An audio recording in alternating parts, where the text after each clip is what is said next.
بسم اللہ الرحمن الرحیم۔ محترم سامعین اکرام، السلام علیکم ورحمۃ اللہ وبرکاتہ۔ آج جو ہمارا گفتگو کا موضوع ہے وہ ابو بکر صدیق رضی اللہ تعالیٰ عنہ کا ایثار، اور یہ ہماری اس موضوع پر تیسری نشست ہے۔ اللہ رب العزت نے قرآن مجید فرقان حمید کے اندر ارشاد فرمایا، وَسَيُجَنَّبُهَا الْأَتْقَى الَّذِي يُؤْتِي مَالَهُ يَتَزَكَّى وَمَا لِأَحَدٍ عِندَهُ مِن نِّعْمَةٍ تُجْزَى إِلَّا ابْتِغَاءَ وَجْهِ رَبِّهِ الْأَعْلَى وَلَسَوْفَ يَرْضَى۔ پارہ نمبر 30 سورۃ اللیل، اور جس کا ترجمہ یہ ہے کہ وہ بہت اس سے دور رکھا جائے گا جو سب سے بڑا پرہیزگار ہے، جو اپنا مال دیتا ہے کہ ستھرا ہو اور کسی کا اس پر کچھ احسان نہیں جس کا بدلہ دیا جائے، صرف اپنے رب کی رضا چاہتا ہے جو سب سے بلند ہے اور بے شک قریب ہے کہ وہ راضی ہوگا۔ تو یہ آیت کریمہ جو ہیں، مفسرین کرام فرماتے ہیں حضرت ابو بکر صدیق رضی اللہ تعالیٰ عنہ آپ کی شان میں نازل ہوئی ہیں۔ حضرت سیدنا صدیق اکبر رضی اللہ تعالیٰ عنہ تمام صحابہ کرام سے زیادہ سخی تھے۔ جس دن آپ مشرف اسلام ہوئے تو آپ کے پاس 40,000 دینار تھے۔ آپ نے تمام دینار حضور رحمت للعالمین صلی اللہ علیہ وآلہ وسلم کے قدموں پر نثار کر دیے۔ آپ نے اپنا مال جو ہے وہ اسلام پر خرچ کیا اور بہت سارے غلاموں کو اپنے مال سے آزاد کروایا۔ اس لیے حضور سرور کائنات صلی اللہ علیہ وآلہ وسلم نے ارشاد فرمایا، ما نافعنی مال احد قط ما نافعنی مال ابو بکر۔ جتنا نفع مجھے ابو بکر کے مال نے دیا کسی اور کے مال نے نہیں دیا۔ کفار حضور نبی اکرم صلی اللہ علیہ وآلہ وسلم اور آپ کی جان نثار صحابہ اکرام کو طرح طرح کی اذیتیں دیتے تاکہ یہ تنگ آ کر اسلام کو چھوڑ دیں، واپس اپنے پہلے مذہب میں آ جائے۔ حضرت بلال رضی اللہ تعالیٰ عنہ آپ کے گلے میں رسی باندھ کر بچوں کے حوالے کر دیتے، اور بچے انہیں مکہ مکرمہ کی گلیوں میں گھسیٹتے، رسی کو کھینچتے، جس سے آپ کی گردن مبارک جو ہے وہ زخمی ہو جاتی۔ امیہ بن خلف مشرک جو تھے بلال رضی اللہ تعالیٰ عنہ کا مالک تھا، ان کو مکے کے ریگزاروں میں لے جاتا، ریت پر لٹا دیتا اور تپتا ہوا ایک پتھر ان کے سینے پر رکھ دیتا اور آپ کے جسم کو داغتا رہتا۔ کبھی دھوپ میں الٹا لٹکا کر لاٹھیوں سے پیٹتا، لیکن آپ کی زبان پر آہد آہد کی صدائیں جاری رہیں، یہاں تک کہ سانس لینا مشکل ہو گیا۔ عذاب کی یہ تلخی ایمان کی چاشنی میں بدل گئی۔ آپ کو بہت سزائیں دی گئیں، لیکن پھر بھی انہوں نے اسلام کو نہیں چھوڑا۔ مدارج النبوہ جلد 2 صفحہ 63 پر یہ واقعہ موجود ہے کہ کس طرح حضرت بلال رضی اللہ تعالیٰ عنہ پر ظلم و ستم کیے گئے۔ جب صحابہ کرام کفار کے ظلم و ستم حد سے بڑھ گئے، تنگ آ گئے، تو حضور نبی اکرم صلی اللہ علیہ وآلہ وسلم نے صحابہ اکرام کو حبشہ کی طرف جانے کی، ہجرت کرنے کی اجازت فرمائی۔ وہ جگہ امن و امان کی تھی۔ یہ ہجرت ماہ رجب نبوت کے 5ویں سال میں ہوئی۔ تقریباً 11 یا 12 مرد اور 5 عورتیں پوشیدہ طور پر ہجرت کر گئے تھے۔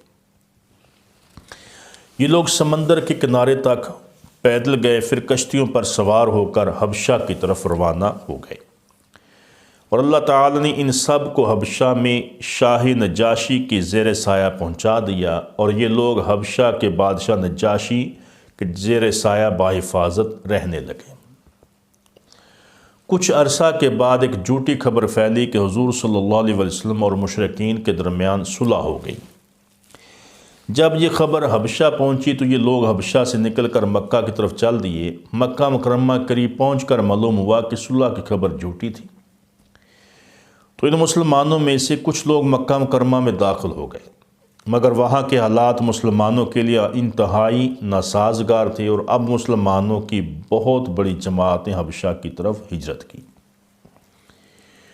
جب کفار مکہ کو مسلمانوں کی امن و چین کی اطلاع ملی تو انہوں نے ایک جماعت کو عمرو بن عاص کی معیت میں ہدیوں اور تحفوں کے ساتھ نجاشی کے پاس بھیجا تاکہ وہ مسلمانوں کو حبشہ سے نکال دیں۔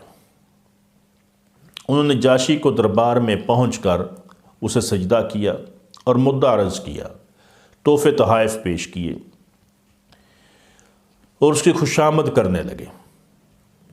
کہا کہ یہ بگوڑے ہیں، ان مسلمانوں کو ہمارے حوالے کیا جائے، لیکن نجاشی بادشاہ نے منع کیا اور کہا کہ یہ مناسب نہیں ہے کہ جس قوم نے ہمارے ملک میں پناہ لی ہو ہم اسے اسی کے دشمنوں کے حوالے کر دیں۔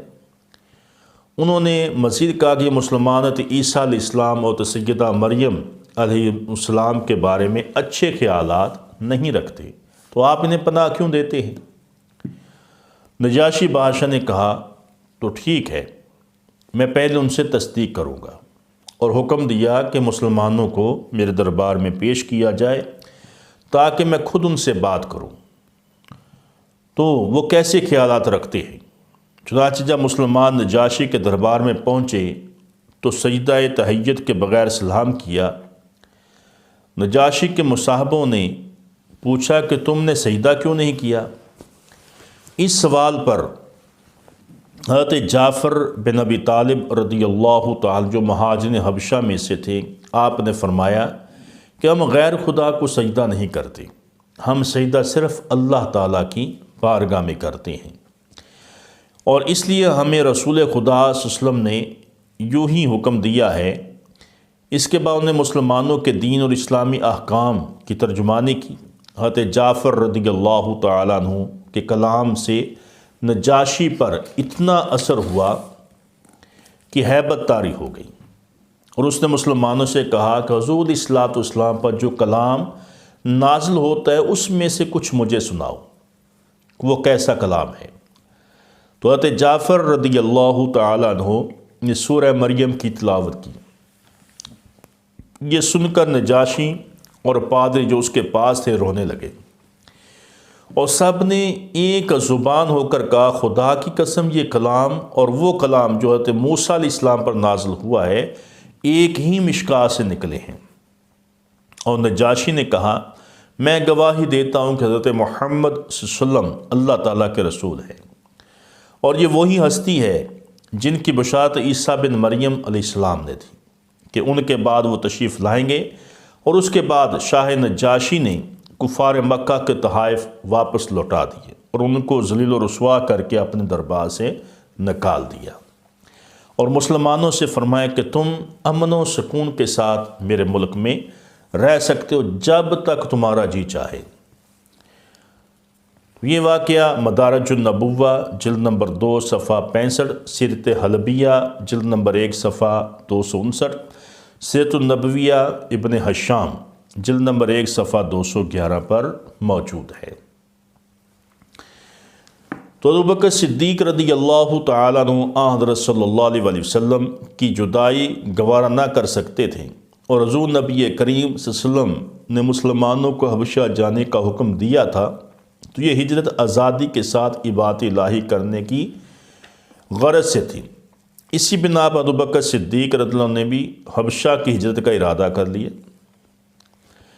ابھی آپ برق الزمام میں جو مکہ سے یمن کی جانب 5 دن کی مسافت پر ہے وہاں پہنچے تھے کہ ابن دغنہ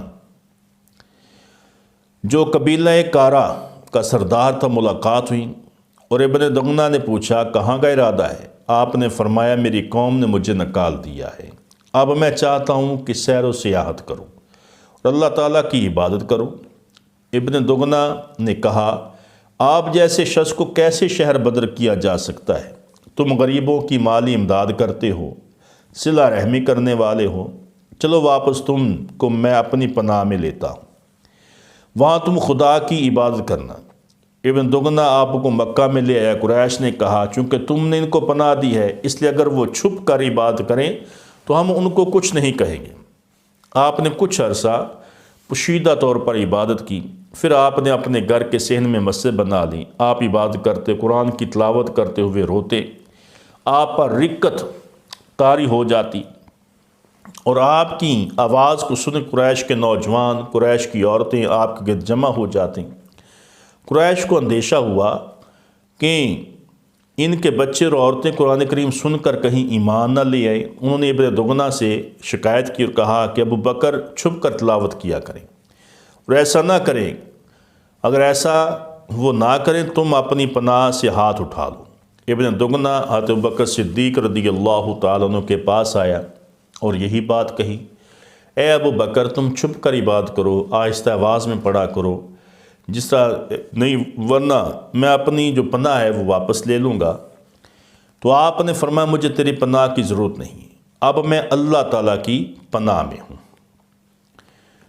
تو النہایہ ابن اسیر، تاج العروس جلد نمبر 3 صفحہ 510، صحیح بخاری جلد نمبر 1 صفحہ 552 اور ریاض النظرہ جلد 1 صفحہ نمبر 96 پر یہ حدیث مبارکہ موجود ہے۔ تو رسول اکرم صلی اللہ علیہ وآلہ وسلم کا مرتبہ قریش میں بہت بلند تھا۔ آپ کا شمار قبیلے کے معزز ترین لوگوں میں ہوتا تھا اور بنو ہاشم آپ کے حمایتی تھے۔ اس کے باوجود آپ قریش کی اذیت سے بچ نہ سکے۔ آن علیہ وسلم اور آپ کے جانثاروں کو شدید تکلیفیں پہنچائیں، مگر اسلام کے نشہ سے انہیں اپنی جان کی پرواہ تک نہ تھی۔ حضرت سیدنا صدیق اکبر رضی اللہ تعالیٰ عنہ کو اپنی پرواہ تو نہ تھی، مگر وہ فکر مند تھے کہ نبی کریم صلی اللہ علیہ وسلم کو کوئی تکلیف نہ پہنچے۔ جب کبھی کوئی ایسا واقعہ پیش آیا تو صدیق اکبر رضی اللہ تعالیٰ عنہ موقع پر پہنچ جاتے اور حضور اکرم صلی اللہ علیہ وآلہ وسلم کی حمایت کے لیے آپ سینہ سپر ہو جاتے، آگے کھڑے ہو جاتے، خبردار ان کی طرف کوئی نہ بڑھے، ان سے کے ساتھ کوئی ہاتھ درازی نہ کرے۔ تو ایک دفعہ حضور اکرم صلی اللہ علیہ وسلم کعبۃ اللہ میں نماز پڑھ رہے تھے کہ عقبہ بن ابی معیط ادھر آ نکلا اور حضور علیہ السلام کو گردن میں اس نے اپنی چادر ڈال کر اس طرح بل دینا شروع کر دیا کہ چادر گلے میں ڈال کر اس نے اس کو جو وٹ دینا، بل دینے شروع کر دیے، یہاں تک کہ نبی کریم صلی اللہ علیہ وسلم کا سانس گھٹنے لگا۔ اتنے میں تو ابو بکر صدیق رضی اللہ عنہ تشریف لے آئے اور آپ نے عقبہ کے کندھے کو دھکا دے کر اس کو ہٹا دیا اور فرمایا، ظالمو تم اس شخص کو قتل کرنا چاہتے ہو جو کہتا ہے کہ میرا رب اللہ ہے، جو اپنے رب کی عبادت کرتا ہے۔ تو یہ حدیث مبارکہ صحیح بخاری جلد 1 صفحہ 544، سیرت حلبیہ جلد 1 صفحہ 320 پر موجود ہے۔ اور اس طرح علی المرتضیٰ شیر خدا کرم اللہ وجہ الکریم آپ فرماتے ہیں، روایت کرتے ہیں کہ ایک دفعہ میں نے دیکھا کافر نے حضور اکرم صلی اللہ علیہ وسلم کو گھیر رکھا تھا اور کوئی کافر آپ کو دھکا دے رہا ہے، کوئی پکڑ کر کھینچ رہا ہے، کوئی کہہ رہا ہے کہ تم وہی ہو جس نے ہمارے خداؤں کو برا کہا ہے۔ اہل ایمان جو کمزور لوگ تھے تو ان میں سے کسی شخص نے آگے بڑھنے کی ہمت نہ تھی۔ حضرت علی فرماتے ہیں، میں اس وقت چھوٹا بچہ تھا، مگر ابو بکر صدیق رضی اللہ تعالیٰ عنہ آپ تشریف لائے اور آگے بڑے کفار قریش کو مارتے، دھکے دیتے، پیچھے ہٹاتے، فرماتے تھے، بدبختو کیا تم اس کو قتل کرو گے جو اللہ تعالیٰ کو اپنا رب کہتا ہے؟ یہ بیان کرتے ہوئے حضرت علی المرتضیٰ شیر خدا آپ اپنی چادر اٹھائی اور رونے لگے، یہاں تک کہ آپ کے آنسوؤں سے آپ کی داڑھی مبارک جو ہے وہ تر ہو گئی، اور فرمایا کہ ابو بکر صدیق رضی اللہ تعالیٰ عنہ بڑے بہادر اور بڑے حوصلے والے تھے، اور آپ نبی کریم صلی اللہ علیہ وآلہ وسلم کی خاطر لوگوں سے لڑتے، جھگڑتے اور آپ کو لوگوں کی تکلیفوں اور اذیتوں سے محفوظ رکھتے تھے۔ ریاض النظرہ جلد نمبر 1 صفحہ 94 پر یہ حدیث مبارکہ موجود ہے۔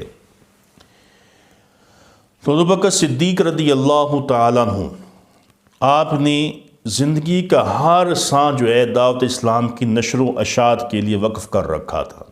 اپنا مال، اپنی جان جو اسلام کے لیے وقف کی ہوئی تھی۔ تو حضور نبی کریم صلی اللہ علیہ وسلم جب آپ کے دست راز اور رازدان ابو بکر صدیق تھے، تو سیدنا صدیق اکبر رضی اللہ تعالیٰ ایک طرف تو قریش کو اسلام کی دعوت دیتے اور دوسری جانب غریب و بے کس غلاموں کی داد رسی فرماتے اور اپنے مال سے ان غلاموں کو خریدتے جن پر ظلم ہو رہا ہوتا، زیادتیاں ہو رہی ہوتیں، اور ان کو آزاد کر دیتے۔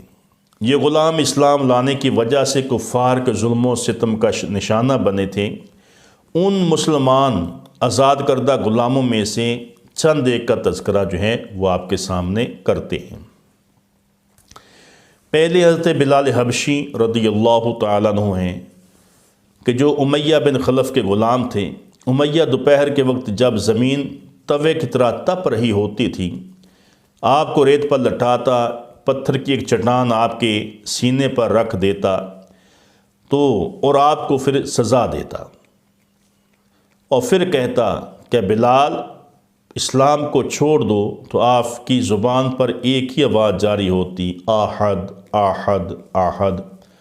وہ اور آپ پر اذیتیں دیتا اور ظلم کرتا کہ آپ کے گلے میں رسی ڈال کر بچوں کو دیتا، وہ بازاروں میں گلیوں میں آپ کو گھسیٹتے، آپ کی گردن مبارک زخمی ہو جاتی، ان کے بدن کو امیہ داغ دیتا، کبھی دھوپ میں الٹا لٹکا کر لاٹھیوں سے پیٹتا، لیکن حضرت بلال رضی اللہ تعالیٰ عنہ کی زبان پر وہی کلمہ جاری ہوتا، آحد آحد آحد، یہاں تک کہ آپ کو سانس لینا دشوار ہو جاتا، اتنے ظلم کی کرتے۔ تو ایک دن ابو بکر صدیق رضی اللہ تعالیٰ عنہ آپ کی نظر حضرت بلال پر پڑی کہ ان پر اتنے ظلم ہو رہے ہیں، تو آپ سے رہا نہ گیا اور امیہ بن خلف سے آپ کو خرید کر آزاد کر دیا۔ نبی اکرم صلی اللہ علیہ وسلم نے ارشاد فرمایا، اے ابو بکر، بلال کے خریدنے میں تو نے مجھے شریک کیوں نہ کیا؟ تو ابو بکر صدیق رضی اللہ عنہ نے عرض کیا، یا رسول اللہ، میں نے انہیں اسی وقت آزاد کر دیا تھا، اور رہی بات خریدنے کی، میں اور میرا مال آپ ہی کا تو ہے۔ تو یہ واقعہ مدارج النبوہ جلد نمبر 2 صفحہ 62 پر، اسد الغابہ جلد نمبر 3 صفحہ 290 پر، ریاض النظرہ جلد نمبر 1 صفحہ 137 پر، سیرت نبویہ ابن ہشام جلد 1 صفحہ 202 پر موجود ہے۔ دوسرے جو غلام جنہوں نے اسلام قبول کیا اور کفار نے ان کو اذیتیں دیں، تکلیفیں دیں، وہ ہیں حضرت عامر بن فہیرہ رضی اللہ تعالیٰ عنہ۔ حضرت عامر بن فہیرہ طفیل بن عبداللہ کے غلام تھے۔ حضرت بلال، حضرت عمار، حضرت مصعب بن عمیر کے ساتھ حضرت عامر بن فہیرہ رضی اللہ تعالیٰ عنہ نے بھی اسلام قبول کیا۔ ان کو سخت اذیتوں کا سامنا کرنا پڑا، لیکن یہ مضبوطی کے ساتھ اسلام پر قائم رہے۔ تو ابو بکر صدیق رضی اللہ تعالیٰ عنہ کو ان کی تکلیف کا جب علم ہوا کہ کفار ان کے ساتھ یہ ظلم کر رہے ہیں، تو آپ نے ان کو بھی خرید کر آزاد کر دیا۔ ان کے بعد ابو فقی رضی اللہ تعالیٰ عنہ یہ قبیلہ ازد سے تعلق رکھتے تھے، صفوان بن امیہ کے غلام تھے۔ جب اسلام کی صدا بلند ہوئی تو حضرت بلال، حضرت صہیب رومی رضی اللہ عنہ کی طرح انہوں نے بھی اسلام قبول کر لیا۔ اسلام لانے کی وجہ سے ان پر شدید مصائب کے پہاڑ ٹوٹے۔ صفوان آپ کو گرم ریت پر لٹاتا اور بے دردی سے آپ کو مارتا، اور آپ کے مر جانے میں کوئی کسر اس نے باقی نہ رہتی۔ ایک دن حضرت صدیق اکبر رضی اللہ تعالیٰ عنہ ادھر سے گزر ہوا تو آپ نے ابو فقی کی جب حالت دیکھی تو آپ سخت پریشان ہوئے، فوراً آپ تشریف لے گئے اور آپ کو خرید کر آزاد کر دیا۔ تو یہ واقعہ بھی سیرت ابن ہشام جلد نمبر 1 صفحہ 202، سیرت حلبیہ جلد نمبر 1 صفحہ 327 پر موجود ہے۔ اس سے آگے حضرت زنیرہ رضی اللہ تعالیٰ عنہ، یہ بھی صحابیہ ہے۔ تو حضرت زنیرہ رضی اللہ تعالیٰ عنہ عمر رضی اللہ تعالیٰ گھر کی باندھی تھیں۔ حضرت عمر رضی اللہ عنہ اس وقت ایمان نہ لائے تھے۔ جب انہوں نے حضرت زنیرہ رضی اللہ تعالیٰ کے ایمان لانے کا علم ہوا تو ان کو پریشان کیا گیا۔ ایک ابو جہل لعین نے حضرت زنیرہ رضی اللہ عنہ کو اس قدر مارا کہ مار مار کر ان کو آنکھوں سے اندھا کر دیا، ان کی بینائی جاتی رہی۔ لیکن اس کے باوجود پھر ان پر ظلم کیا جاتا۔ تو ابو بکر صدیق رضی اللہ عنہ کو جب ان کی تکلیف اور ظلم کا پتہ چلا تو آپ نے انہیں خرید کر آزاد کر دیا۔ سیرت حلبیہ جلد نمبر 1 صفحہ 336 پر یہ واقعہ موجود ہے۔ ان کے بعد حضرت لبینہ رضی اللہ تعالی عنہ، حضرت لبینہ یہ بھی حضرت سین عمر فاروق رضی اللہ عنہ گھر کی لونڈی تھیں۔ اسلام لانے سے قبل حضرت عمر فاروق رضی اللہ عنہ نے سخت مزاج کی شہرت تھی۔ آپ حضرت لبینہ رضی اللہ عنہ کو اس قدر مارتے کہ تھک جاتے اور کہتے میں ذرا دم لے لوں پھر میں ماروں گا۔ حضرت لبینہ رضی اللہ تعالیٰ عنہ استقامت سے جواب دیتی، اگر تم نے اسلام قبول نہ کیا تو اے عمر یاد رکھ میرا خدا تم سے اس کا بدلہ لے گا۔ ابو بکر صدیق رضی اللہ عنہ جب ان کو اس بات کا علم ہوا تو آپ تشریف لے کر آئے اور آپ نے ان کو خرید کر آزاد کر دیا۔ تو یہ واقعہ بھی سیرت حلبیہ جلد 1 صفحہ 327 پر، سیرت النبویہ ابن ہشام جلد 2 صفحہ 202 پر موجود ہے۔ ان کے بعد حضرت نہدیہ، حضرت ام عبیس، یہ دونوں کنیزیں تھیں۔ اسلام قبول کرنے کی وجہ سے ان پر سخت مصائب ڈھائے گئے۔ ان پر ستم رسیدگان کو حضرت ابوبکر صدیق رضی اللہ عنہ نے خرید کر آزاد کر دیا۔ تو یہ اگرچہ ان 7 کو حضرت سیدنا صدیق اکبر رضی اللہ تعالیٰ عنہ نے غلامی سے آزاد کیا، مگر ان کے علاوہ اور بھی غلام اور کنیزیں تھیں جن کو اسلام قبول کرنے کے بدلے میں ظلم و ستم کیا گیا، سزائیں دی گئیں۔ تو آپ نے ان سب کو خرید کر آزاد کر دیا۔ تو حضرت ابو قحافہ جو حضرت صدیق اکبر رضی اللہ تعالیٰ عنہ کے والد محترم ہیں، تو وہ ایک دن آپ سے کہنے لگے کہ اے ابو بکر، تم عورتوں اور ان میں بوڑھی عورتوں اور کمزور غلاموں کو خرید کر آزاد کرتے ہو، تندرست غلاموں کو، نوجوان غلاموں کو خرید کر آزاد کرو، کل تمہارے کام آئیں گے، کوئی مشکل وقت ہوگا وہ تمہاری مدد کریں گے۔ تو حضرت بکر صدیق رضی اللہ تعالیٰ نے بڑا زبردست جواب دیا، عرض کیا ابا جان، میں یہ سب کچھ اپنی ذات کے لیے نہیں کر رہا، بلکہ میں تو اللہ اور اس کے رسول کو راضی کرنے کے لیے کر رہا کہ میرا یہ عمل اللہ اور اس کے رسول کی رضا کے لیے ہے۔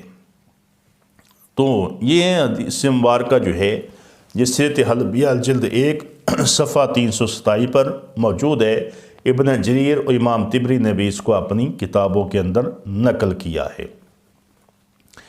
تو حضرت سیدنا صدیق اکبر رضی اللہ تعالیٰ عنہ غلاموں کو آزاد کر کے عرض کرتے، یا رسول اللہ، ہم دونوں آپ کے کوچہ کے غلام ہیں۔ تو اس غلام کو جب ساتھ لے کر آتے، عرض کرتے حضور ہم دونوں، اس غلام کو اور اپنی طرف اشارہ کر کے عرض کرتے، یا رسول اللہ، ہم دونوں آپ کے غلام ہیں کہ میں نے اس کو غلامی سے آزاد کر دیا ہے، اب یہ اسلام میں آزاد ہے۔ تو ابو بکر صدیق رضی اللہ تعالیٰ عنہ نے اپنا مال مسلمانوں کی بھلائی اور مسلمان غلاموں اور کنیزوں کو آزاد کروانے کے لیے خرچ کیا، اور ان کے مال کو خرچ کرنے پر اللہ تعالیٰ نے بلند درجہ عطا فرمایا۔ تو اللہ رب العزت نے آپ کی شان کے اندر پھر یہ آیت کریمہ نازل کی، لا یستوی منکم من انفق من قبل الفتح وقاتل اولئک اعظم درجۃ من الذین انفقوا من بعد وقاتلوا، سورہ حدید آیت نمبر 10۔ اور اس کا ترجمہ یہ ہے کہ تم میں وہ برابر نہیں جنہوں نے فتح مکہ سے پہلے خرچ کیا اور جہاد کیا، اور مرتبے میں وہ ان سے بڑے ہیں جنہوں نے فتح مکہ کے بعد خرچ کیا اور جہاد کیا۔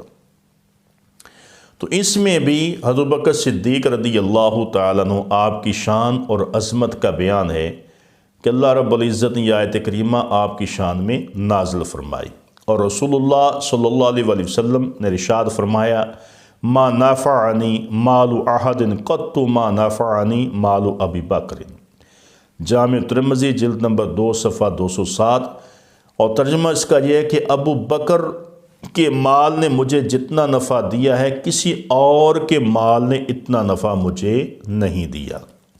تو نبی اکرم صلی اللہ علیہ وسلم کا ارشاد گرامی ہے، فقال النبی صلی اللہ علیہ وسلم ان من آمان الناس علی فی صحبتہ و مالہ ابو بکر، جامع ترمذی جلد نمبر 2 صفحہ 207۔ حضور نبی کریم صلی اللہ علیہ وسلم نے ارشاد فرمایا بے شک ایمان لانے والے لوگوں میں ابو بکر محبت اور مال میں سب سے زیادہ سخاوت رکھتے ہیں۔ ابو بکر صدیق رضی اللہ تعالیٰ عنہ اپنے جان و مال سے آقا علیہ الصلوۃ والسلام سے محبت کرتے تھے کہ آپ اپنا مال بھی حضور کی خاطر خرچ کرتے، اپنی جان بھی کرتے، اور ہر وقت اپنی جان حضور پر نشاور کرنے کے لیے تیار رہا کرتے تھے۔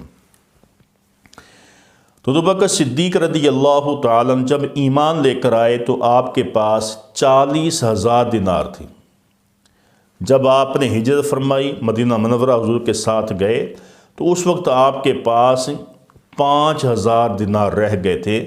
سارے کے سارے 35,000 دینار آپ نے جو ہے وہ اسلام پر خرچ کر دیے۔ طریق الخلفاء صفحہ نمبر 37۔ تو ابو بکر صدیق رضی اللہ تعالیٰ عنہ حضور اکرم سے بے پناہ محبت کرتے تھے، اس لیے سب کچھ حضور علیہ الصلوۃ والسلام پر قربان کر دیتے تھے، کیونکہ نبی کریم صلی اللہ علیہ وسلم کی محبت ہی اصل ایمان ہے۔ اور ایک اعزاز جو اللہ رب العزت نے اور آپ کو عطا فرمایا کہ آپ کی صاحبزادی جو ہیں وہ ام المومنین میں ازواج مطہرات میں ہیں، حضرت سیدہ عائشہ صدیقہ رضی اللہ تعالی عنہا، حضرت خولہ بنت حکیم رضی اللہ تعالی عنہا حضرت سیدنا ابو بکر صدیق رضی اللہ تعالیٰ کے گھر تشریف لے گئیں، اور ان سے حضرت عائشہ صدیقہ رضی اللہ تعالی عنہا کے رشتے کی بات کی نبی کریم صلی اللہ علیہ وسلم کے لیے، تو ابو بکر صدیق رضی اللہ تعالیٰ عنہ راضی ہو گئے۔ چنانچہ حضرت عائشہ صدیقہ رضی اللہ تعالیٰ عنہ کا نکاح حضور سید عالم صلی اللہ علیہ وسلم سے مکہ مکرمہ میں ہجرت سے پہلے ہی ہو گیا تھا۔ اس کو دلائل النبوہ جلد نمبر 2 صفحہ 409 پر یہ حدیث مبارکہ موجود ہے۔ تو حضرت ابو بکر صدیق رضی اللہ تعالیٰ عنہ اس رشتے کے بعد ایک اور تعلق کا اضافہ آپ کی نسبت میں ہو گیا کہ نبی کریم صلی اللہ علیہ وسلم نے آپ کی بیٹی کو حضرت سیدہ عائشہ صدیقہ رضی اللہ تعالی عنہا کو اپنی زوجیت میں قبول کیا اور آقا علیہ الصلوۃ والسلام کی بیوی بنی، اور اس رشتے سے حضرت ابو بکر صدیق رضی اللہ تعالیٰ عنہ نبی کریم صلی اللہ علیہ وسلم کے سسر بنے۔ تو ابو بکر صدیق رضی اللہ تعالیٰ عنہ اس بات پر اتنے راضی تھے، آپ اکثر فرمایا کرتے تھے کہ مجھے اس بات پر فخر ہے کہ نبی کریم صلی اللہ علیہ وسلم نے اپنی بیویوں میں میری بیٹی کو پسند کیا ہے، کہ میری بیٹی آپ کی بیوی ہے، میں اس سے بہت راضی ہوں، بڑا خوش ہوں، اور اس بات پر فخر محسوس کرتا ہوں کہ نبی کریم صلی اللہ علیہ وسلم کے ساتھ میرا ایک اور تعلق ہو گیا ہے، ایک اور رشتہ داری آپ کے ساتھ بن گئی ہے۔ تو یہ حضرت ابو بکر صدیق رضی اللہ تعالیٰ عنہ آپ کی سخاوت، آپ کی ریاضت کے چند پہلو تھے جو آپ کے سامنے بیان کیے۔ انشاءاللہ العزیز ہم اگلی نشست میں آپ کے اور زندگی کے جو پہلو ہیں ان پر بھی بیان کریں گے۔ اللہ تعالی ہم سب کو بہتر عمل کرنے کی توفیق عطا فرمائے۔ وما علینا الا البلاغ المبین۔